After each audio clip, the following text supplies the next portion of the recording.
Okay, I'm back again, and in this video I'm going to go over signs and wonders and miracles and what they are originally for, according to Scripture. Okay, so let's get into the video. And I do believe in modern day miracles, signs, and wonders, and I'm going to go over a few things, a few objections to that, and explain the real meaning of Scripture that has been misunderstood or taken out of context to explain away. Now, one of the objections to signs and wonders is Matthew 12:38 and 39. Well, Matthew chapter 12 verses 38 and 39. That right there has been misunderstood and used to preach against signs and wonders. You shouldn't seek out the signs and wonders, they say. And before I go over the objections, I'm going to go over the other scriptures that people use. So, let's see, the other verse that people use is Matthew chapter 16, verses 1 through 4.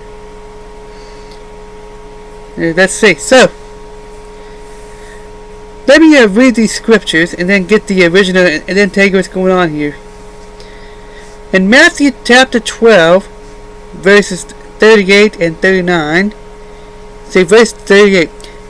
Then some of the scribes and Pharisees answered, saying, Teacher, we want to see a sign from you.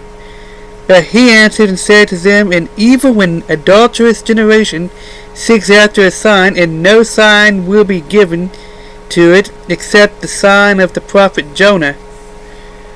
Okay, so here they was wanting Jesus to prove that he was the Son of God, basically. And this scripture has been used, it's been taken out of context. Really, what these guys are doing is comparable to praying amiss. They're praying for the wrong thing. They were seeking something to accuse Jesus of. Keep in mind that 14 verses earlier, around I think verse 24 of that same chapter, their response to Jesus casting out a demon, maybe they heard about it, or maybe I don't know which it is. I'm not sure if they heard about it or if they witnessed it themselves. But their response was to accuse Jesus of casting out demons by the power of Beelzebub. Or that's another name for Satan. Or it's supposedly, at least we can look it up, that's another name for Satan.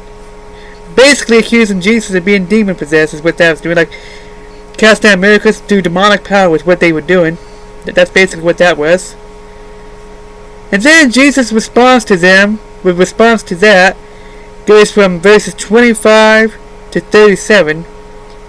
And then their response to Jesus is verse 38, is to ask for Jesus for a sign. They wanted Jesus to prove he was the Son of God. Keep in mind that these people have already seen miracles. They've already seen Jesus operate in miracles, in signs and wonders. And there's other stories in the Bible where they even wanted to find fault with Jesus healing on somebody on the Sabbath day. And when they did that, they acknowledged Jesus' miracles. They acknowledged sign and wonder. They acknowledged it as acknowledgement. So, these people were constantly trying to find fault with Jesus. That's what the issue here is. Let's go to Matthew chapter 16 verses 1 through 4. This is a different scenario. This is later on. Then the Pharisees, verse 1, and Sadducees came and testing him, Jesus. And by the way, the word testing here in verse 1 is means that it's further proof that they are seeking to find fault with Jesus. That's what that word testing is. They want to analyze Jesus, the sign, that the miracle that he would do. They was trying to find fault with something that Jesus would do. And that word testing there proves it. Jesus knew it, and that's why he responded the way he did. So Let me go back to reading it. Matthew chapter 16, verses 1 through 4. Then the Pharisees and Sadducees came, and testing him, Jesus, that's who it is, asked him that he would show them a sign from heaven. Verse 1 and verse 2, he answered and said to them, when it is evening, you say, it will be fair weather, for the sky is red. In the morning, and in the morning, it will be foul weather today, for the sky is red and threatening. Hypocrites, you know how to discern the face of the sky, but you cannot discern the signs of the time. A wicked and adulterous generation seeks after a sign, and no sign shall be given to it except the sign of the prophet Jonah. And he left them and departed. So, same the situation. This verse right here does not mean that there's anything the matter with seeking after signs and wonders and miracles. These people were wanting Jesus to prove he was the Son of God. That's what their problem was. They had already seen Jesus operating miracles and signs and wonders, and they were still finding fault with Jesus. They were still rejecting Jesus. This was about their attitude towards this was about their wicked motive, the reason behind why they was doing it. There is nothing wrong with asking God for a sign, for asking God to confirm to you and ask God to reveal it. There is nothing wrong with that. That is perfectly fine. This verse right here is not speaking against it, because again, these people were finding fault with Jesus. They were constantly finding fault with everything Jesus did. So, if the miracles, if the signs and wonders that they had already seen wasn't good enough for them, then nothing that Jesus did would be good enough for them. If Jesus had gave them a sign, they would have found fault with it somehow and found some way to accuse Jesus of something. And John chapter 12 verse 37, I believe that this was the Pharisees' problem that Jesus was still dealing with in these two scenarios in Matthew. And this right here is probably talking about the Pharisees and Sadducees. It can definitely apply to the Pharisees and Sadducees. It's the same group of people that are in verse 12, in chapter 12 that Jesus was dealing with, and in chapter 6, in Matthew 16 that Jesus was dealing with. I would apply to those people, even if this is technically a different group of people that Jesus was talking about. So John chapter 12 verse 37, but although he had done so many signs before them, they did not believe. So, that right there is one of their problems. I believe the Pharisees and Sadducees were still dealing with that problem. That verse could apply to them too, even if the verse in question is technically about a different group of people. I have to see the context of that verse, see if it was talking about the Pharisees and Sadducees. I haven't looked it up, but it could definitely apply to the Pharisees and Sadducees, because that right there talks about people who had seen signs and wonders, and they wasn't satisfied with it. They still wanted more signs and wonders. They wanted Jesus to do more signs and wonders to prove that he was the Son of God. That's what the problem was. It was the wicked motivation, the reason why. That is the reason why they were seeking after a sign. That was wrong. Okay, not seeking after a sign in and of itself. See, using Matthew chapter 12, 38 and 39, and Luke chapter, and Matthew chapter 16, verse 1 through 4, to preach against signs and wonders is like using James 4:3 to preach against prayer. Because you're praying amiss, you're asking for the wrong thing, you're being selfish. I mean, that's like using James 4:3 to preach against prayer because, prayer is selfish. You're asking for the wrong things when you pray. You're being spoiled. You're being wrong. You're selfish. You shouldn't pray. I mean, that's what it's like doing. And obviously, we know that James 4:3 is not talking about that. But I'm saying that that's what it's like doing. You can't take James 4:3, which talks about praying amiss, and praying for the wrong reasons. You cannot use James 4:3 to preach against praying. That doesn't make any sense. It's the same thing right here. Matthew chapter 12, 38 and 39, and Matthew chapter 16, 1 through 4, does not mean that there is anything the matter with seeking out their signs, wonders, and miracles. Now I'm gonna give you some scripture.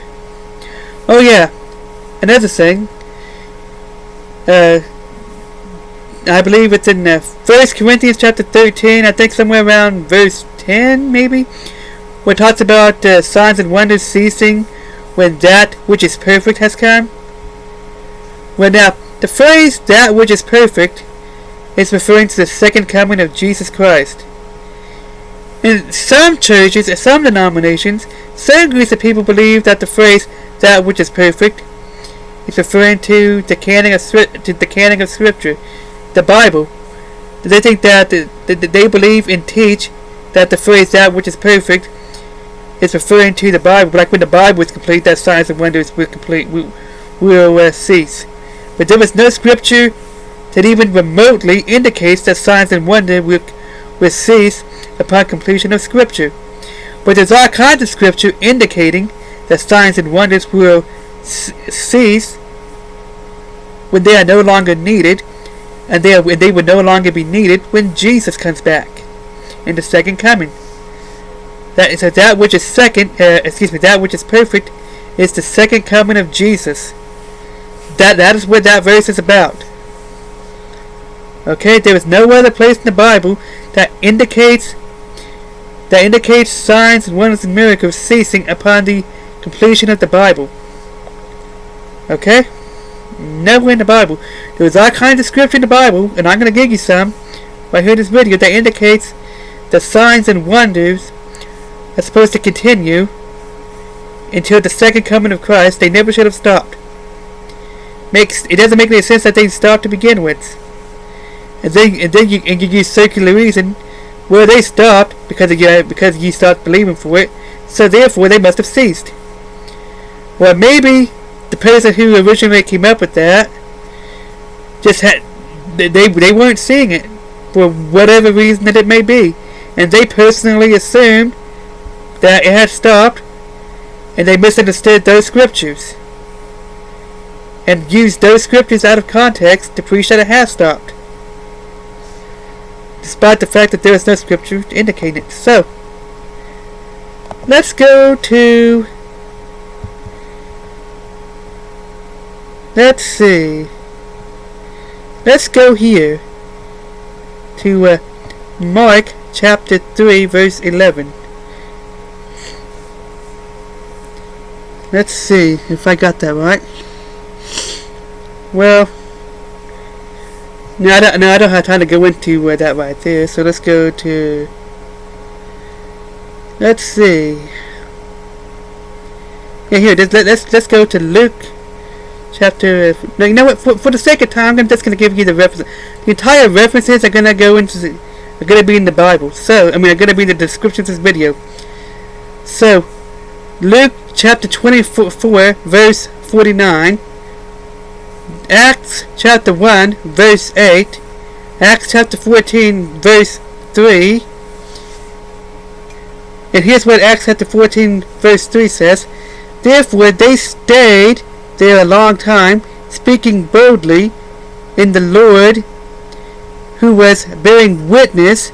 Now the phrase "bearing witness" means that God was verifying, was confirming the gospel to the word of His grace, granting signs and wonders to be done by their hands. So that's one of the ways that prove that signs and wonders and miracles was meant to prove the gospel. They was meant to verify the gospel of Jesus Christ. They are meant to go hand in hand with it. In Mark chapter 16, verses 15 through 20, you see Jesus listing signs that are supposed to follow all who believe, those who believe. Notice verse 17, and these signs will follow those who believe. The phrase "those who believe" is all inclusive. So you back up to verse 15, go all the way to verse 20. It is very clear that signs and wonders, again, another place in Scripture, that signs and wonders are meant to verify the gospel of Jesus Christ. That's what they are for. So the same thing, the same way was Acts chapter 14, verse 3. Hebrews chapter 2, 1 through 4. Let me scroll down some. I'm reading from Blue Letter Bible under the multi-scripture verse retrieval thing.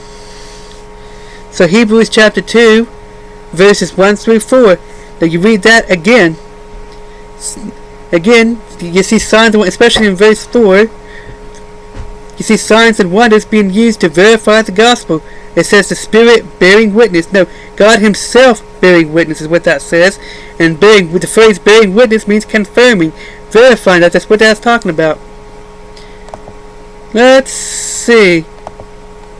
Now there was another one. There was another verse that I need to include in there. Let's see. And I believe it's in Romans. Let me look it up. Yeah, here it is. Romans 15:19. In Romans 15:19, Paul, I believe, who wrote this, is stating that the gospel was not fully preached without signs and wonders. He said, in mighty signs and wonders by the power of the Spirit of God, that from Jerusalem and around to, I'm not sure how to pronounce that city name, he said that he has fully preached the gospel. He said he has fully preached the gospel through signs and wonders. That is what they are for. Miracles, signs, and wonders are meant to verify the gospel of Jesus Christ. Nothing more. Nothing less.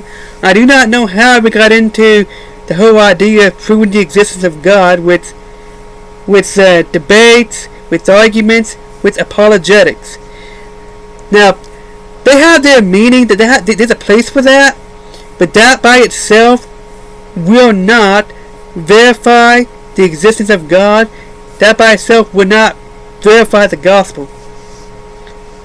Now, apologetics can be used to clear up some misunderstandings in Scripture about certain things, but that by itself will not verify the gospel. They need miracles, they need signs and wonders. God does not expect anybody to have blind faith. It is okay to ask for something to confirm what you want to believe. You just have to try it. Okay? Again, miracles, signs, and wonders verify the gospel of Jesus. That's what they are meant to do. That's what they are for. And that is it for this video. The next video, I'm going to go over the power of words, and I'm going to explain the differences between decreeing and declaring and the law of attraction.